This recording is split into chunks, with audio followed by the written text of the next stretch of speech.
Ciao a tutti e benvenuti nel mio canale. Oggi vedremo insieme un altro trucco interessante su Canva. Come creare una riflessione di un oggetto. Andiamo subito al nostro nuovo progetto, importiamo la nostra immagine, la riposizioniamo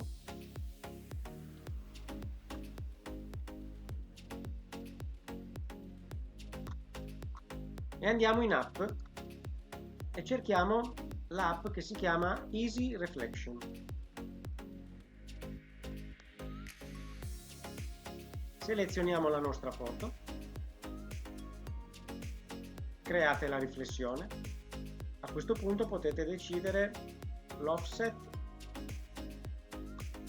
e l'opacità.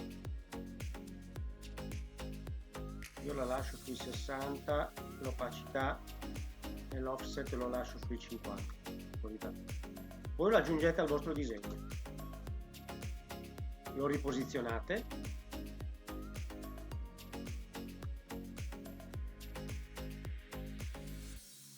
e lo portate in basso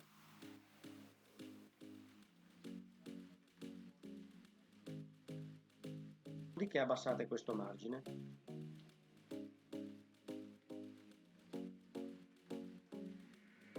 Selezionate in app Slice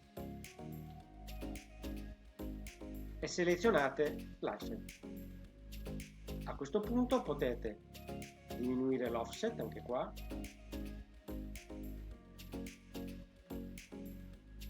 aumentate il count in tale che crei queste linee come se dessero l'idea di un'onda e regolate la posizione. Possiamo lasciare così. Una volta fatte le regolazioni che volete, andate su Save e questa è la vostra riflessione. Volendo potete lavorare sulla trasparenza più o meno ed ecco qua. Bene, a questo punto il nostro effetto riflessione è pronto. Come avete visto, in pochi semplici clic potete dare un tocco in più ai vostri progetti. Mi auguro che il tutorial vi sia piaciuto, lasciate un like e ci vediamo nei prossimi tutorial. Ciao a tutti!